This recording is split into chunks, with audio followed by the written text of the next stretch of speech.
Hello Revanth గారు. Hello అండి. ఇప్పుడు మన దగ్గర ఉన్న చాలా మంది మ్యూచువల్ ఫండ్ క్లయింట్స్ లో ఒక సర్టెన్ సైజ్, మంచి సైజ్ రీచ్ అయిన క్లయింట్స్ ఉన్నారు. సో వాళ్ళకు కొత్త కొత్త ఆప్షన్స్ ఇంకేమున్నాయి అదర్ దాన్ మ్యూచువల్ ఫండ్స్ అని ఎక్స్ప్లోర్ చేయాలని ట్రై చేస్తున్నారు. సో అలా మంచి సైజ్, ఒక పర్టికులర్ సైజ్ రీచ్ అయిన క్లయింట్స్ కి అదర్ దాన్ మ్యూచువల్ ఫండ్స్ అసలు ఇంకేం ఆప్షన్స్ ఉంటాయి? మ్యూచువల్ ఫండ్స్ అనేది ఒక రకంగా it's basics to equity investing అన్నమాట. ఒక రకంగా ఫౌండేషన్ అని అనొచ్చు. Anyone who wants to invest in equity type of product mutual funds తోటి ప్రయాణం మొదలు పెడతాం. సో మ్యూచువల్ ఫండ్స్ తోటి ఫస్ట్ ఒక సర్టెన్ లెవెల్లో మన కార్పస్ ని బిల్డ్ చేసి ఉంచుకోవాలి. సో ఆ కార్పస్ యొక్క మెయిన్ పని ఏంటి అని అంటే, మీ లైఫ్ లో వచ్చే అన్సర్టనిటీస్ అవ్వచ్చు, మీ గోల్ లింక్డ్ ఉంటాయి కదా, ఇటువంటి అన్ని కూడా మ్యూచువల్ ఫండ్స్ తోటి చేయగలుగుతాం. So in SEBI there are 4 different asset classes. One is mutual fund, SIF, PMS and AIF. So మనకి 4 different asset classes అంటే different products, వెహికల్స్ అనొచ్చు, ఇన్వెస్ట్మెంట్ వెహికల్స్. 4 వెహికల్స్ మనకు అందుబాటులో ఉన్నాయి. సో మ్యూచువల్ ఫండ్ అనేది అందరికీ వర్తిస్తుంది.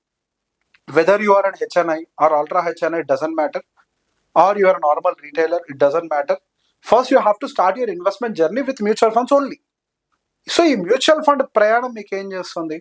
First equity markets, stock market, market volatility, geo political tensions, GDP, ఇట్లా రకరకాల వాటన్నిటిని మీకు పరిచయం చేస్తుంది. సో మీరు ఇన్వెస్ట్ చేస్తూ మీరు కొంత కార్పస్ ని బిల్డ్ చేసుకొని వెళ్తూ ఉంటారు. ఒక 2-2.5 కోట్లు అట్లా రీచ్ అయినప్పుడు ఏమవుతుంది? ఫైనాన్షియల్ గా కొద్దిగా స్టెబిలిటీ వచ్చిన కాన్ఫిడెన్స్ కూడా మనలో బిల్డ్ అవుతుంది. సో ఎప్పుడైతే ఒక 2 కోట్లకు రీచ్ అవుతామో then we can invest like ఒక 50 lakh rupees into PMS, right? So PMS is very big in market. So basic గా మనకి మ్యూచువల్ ఫండ్ AMCs గట్టిగా ఒక 55 to 60 ఉన్నట్లయితే PMS దాదాపుగా 500 AMCల దాకా ఉంటాయి. సో అందులో మనకి కార్పొరేట్ బేస్డ్ PMSలు ఉంటాయి, బొటిక్ ఫర్మ్స్ కూడా ఉంటాయి. సో ఒక్కొక్క ఫర్మ్ ఒక్కొక్కలాగా ఆపరేట్ చేస్తూ ఉంటది. అందులో డెట్ కేటగిరీ PMSలు ఉంటాయి, ఈక్విటీ కేటగిరీ PMSలు ఉంటాయి.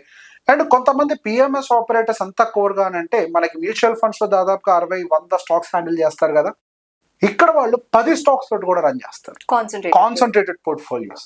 So when there is a concentrated portfolio there is a very high chance of high return, there is a very high chance of drawdowns also. So PMS end of the day ఏం చేస్తుంది? మనకి stocks ని మన పోర్ట్ఫోలియోలో, మన demat account లో concentrated గా build చేసి high returns కోసం టార్గెట్ చేయడం వాళ్ళ పని. డ్రాడౌన్స్ కూడా ఎక్కువగా ఉంటాయి. సో అందుకే మనం ఏమన్నాం, ఒక 2 కోట్లు ఉన్నాయి అనుకోండి, ఒక 50 లక్షలు PMS లోకి వెళ్ళటం వల్ల మనకు పెద్దగా డిఫరెన్స్ ఏం పడదు. ఎందుకు? మీకు ఇక్కడ ఏదైనా లైఫ్ అన్సర్టనిటీ ఉన్నా ఇక్కడ ఈ 2 కోట్లు ఫస్ట్ మేము మ్యూచువల్ ఫండ్స్ తో ప్రొటెక్ట్ చేస్తాయి. సో PMS కి మేజర్ ప్రాబ్లం ఏంటి అని అంటే, దానికి వెయిటింగ్ ఎక్కువ ఉండాలి. అంటే వాళ్ళేం లాక్ చేయరు మిమ్మల్ని, లాక్ ఇన్స్ అంటూ డైరెక్ట్ గా ఏమి ఉండవు, మీకు ఆ పేషెన్స్ ఉండాలి. సో ఒక 5 ఏళ్ళు 6 ఏళ్ళు 7 ఏళ్ళు పాటు ఆ పేషెన్స్ ఉంటే తప్పించి అసలు PMS స్పేస్ లోకి రావడం అవసరం. PMS స్పేస్ అనేది బుల్ మార్కెట్స్ లో బాగా పనిచేస్తుంది, బేర్ మార్కెట్స్ అస్సలు పనిచేయదు. బేర్ మార్కెట్స్ లో చాలా డ్రాడౌన్స్ వస్తాయి. నిఫ్టీ 10% పడితే అది 15 పడవచ్చు, 20 కూడా పడవచ్చు, we don't no. So volatility is very high because of the high concentration. So వీళ్ళిద్దరు కూడా, అటు PMS కానీ ఇటు మ్యూచువల్ ఫండ్స్ కానీ, వీళ్ళిద్దరు లిస్టెడ్ స్పేస్ లోనే పార్టిసిపేట్ చేస్తారు. లిస్టెడ్ స్పేస్ అంటే ఏంటి? స్టాక్ మార్కెట్స్ లో ఏవేవైతే కంపెనీస్ ఆల్రెడీ లిస్ట్ అయి ఉన్నాయో ఆ స్పేసెస్ లోనే వీళ్ళిద్దరు పార్టిసిపేట్ చేస్తారు. సో ఇంకా ఎక్కువ పోర్ట్ఫోలియో, కొంతమందికి 5 కోట్ల పోర్ట్ఫోలియో అయిన వాళ్ళు కూడా ఉన్నారు, మన దగ్గరే ఉన్నారు. 5 కోట్ల పోర్ట్ఫోలియో పై చిలుకు ఉన్న వాళ్ళకి ఏంటంటే, వాళ్ళు ఇంకొంచెం పెద్ద మార్కెట్స్ ని ఎక్స్ప్లోర్ చేయడానికి ట్రై చేస్తారు. 5 crores 7 crores ఇట్లా కొంచెం పెద్ద సైజ్ కి వెళ్ళిపోయే కొద్ది ఏంటంటే, they want explore much better. See already కొంత పోర్షన్ మాకు ఒక స్టాండర్డ్ రిటర్న్ మ్యూచువల్ ఫండ్స్ తోటి వస్తుంది కదా, so we want to take much better అని అడుగుతారు. సో అట్లాంటప్పుడు ఏమవుతుంది అంటే AIF will come in place. AIF అంటే ఆల్టర్నేటివ్ ఇన్వెస్ట్మెంట్ ఫండ్స్. ఇందులో 3 కేటగిరీలు ఉంటాయి. సో బేసిక్ గా మన మ్యూచువల్ ఫండ్స్, PMS ఇదంతా ఒక ప్రపంచం అయితే AIF స్పేస్ అంతా మరో ప్రపంచం. ఇన్ఫాక్ట్ అసలు మనము ఒక వెల్త్ క్రియేషన్ ప్రాపర్ గా జరిగిన తర్వాత ఎంజాయ్ చేయగలిగే జర్నీ ఏదైనా ఉంటే డెఫినెట్ గా AIF స్పేస్. సో ఇక్కడ ఏమవుతుంది, మనకి mutual fund and PMS they are restricted to the listed markets, right? When it comes to AIF, మీరు ఏంజల్ ఇన్వెస్టింగ్ చేయొచ్చు, వెంచర్ క్యాపిటల్ ఇన్వెస్టింగ్ చేయొచ్చు, ప్రైవేట్ ఈక్విటీ ఇన్వెస్టింగ్ చేయొచ్చు, హెడ్జ్ ఫండ్స్ లో investing చేయొచ్చు, REITs లో ఇన్వెస్టింగ్ చేయొచ్చు, బాండ్ మార్కెట్స్ లో, private unlisted bond markets లో ఇన్వెస్టింగ్ చేయొచ్చు, డైరెక్ట్ గా రియల్ ఎస్టేట్స్ కొనొచ్చు. AF will directly by real estates in which, so ఇక్కడ ఇది చాలా పెద్ద వెహికల్స్ ఇవన్నీ. సో వీటికి ఏంటి అని అంటే మినిమం 1 crore ఎంట్రీ టికెట్, ₹1 లేదు లోపలికి రానివ్వరు. ఓకే, ఇందులో 3 కేటగిరీల కిందకి డివైడ్ చేశారు ఏఎఫ్ స్పేస్ ని. మనకి బేస్ కేటగిరీ ఒక రకంగా అంటే మనకి కేటగిరీ 3. మనకి ఇప్పుడు ఎస్ఐఎఫ్స్ అన్ని చూస్తున్నాం కదా, లాంగ్ షార్ట్ ఇట్లాంటివన్నీ కూడా వస్తున్నాయి, పేర్లు లాంగ్ షార్ట్ ఇట్లా ఉంటాయి. యాక్చువల్ గా ఇవన్నీ కూడా ఏఎఫ్ క్యాట్ 3 లో ఉంటాయి. Okay, hedge funds. ఎస్ఐఎఫ్ లో ఏమో పర్సంటేజ్ ఉంటుంది లిమిట్, మనకి ఎఫ్ఎన్ఓ వాడటానికి ఫ్యూచర్స్ అండ్ ఆప్షన్స్ కి, వీళ్ళకి ఆ లిమిట్ అనేది పెద్దగా ఉంటుంది. So they are very flexible in that ఆ ఫ్యూచర్స్ అండ్ ఆప్షన్స్ ని వాడటంలో. సో బేసిక్ గా ఈ స్పేస్ లో రిస్క్ అండ్ రివార్డ్ 2 ఉంటాయి క్యాట్ 3 స్పేస్ లో. సో ఇందులో ఏమవుతుంది అని అంటే కంప్లీట్ గా లిస్టెడ్ మార్కెట్స్ లోనే ఆపరేట్ చేయాలి. బియాండ్ దట్ పోర్ వాళ్ళకి ఏదైనా ఎలిజిబిలిటీ ఉన్నా ఒక 15-20% ఎలిజిబిలిటీ అనుకుంటా, అది కూడా only to the private equity markets. Okay, so అందులోనే క్యాట్ 3 లోనే బాండ్స్ కూడా ఉంటాయి, అవి కూడా లిస్టెడ్ స్పేస్ కే ప్రిఫర్ చేస్తారు. ప్రిఫర్ కాదు, that is the listed space. Cat 2 ఇక్కడ నుంచి అసలు గేమ్ మొదలవుతుంది.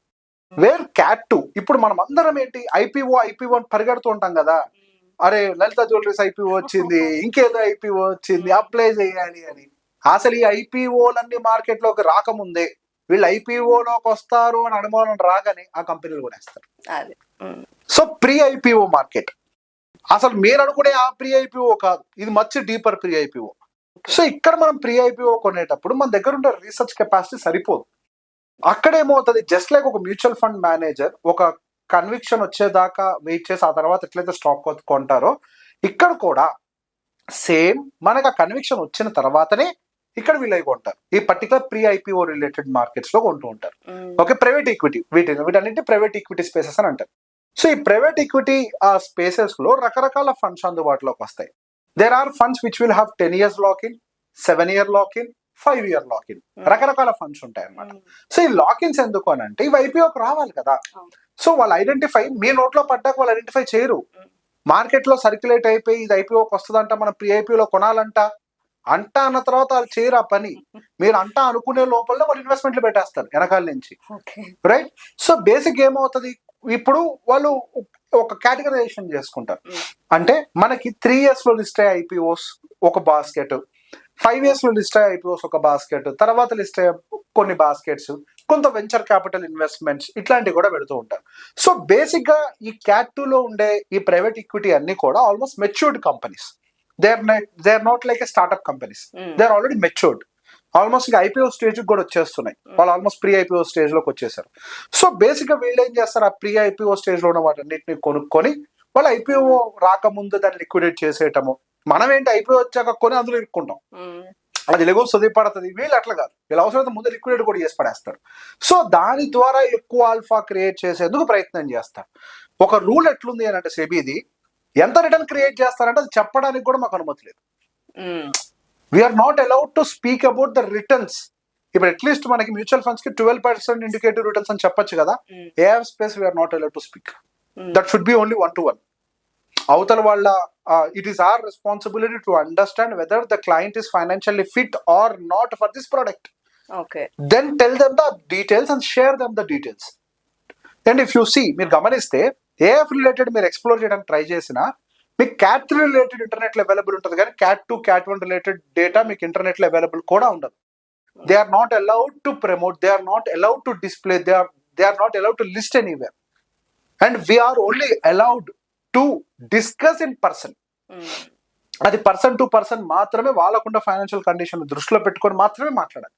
ఓకే, ఈ ప్రోడక్ట్ ఇలా ఉంటది, గతంలో ఈ ప్రోడక్ట్ ఈ ఏమ్స్ రిలీజ్ చేసిన ప్రోడక్ట్ సిరీస్ 1, 2, 3, 4 ఇక్కడ ఏమవుతుంది అని అంటే సిరీస్ ఉంటాయి.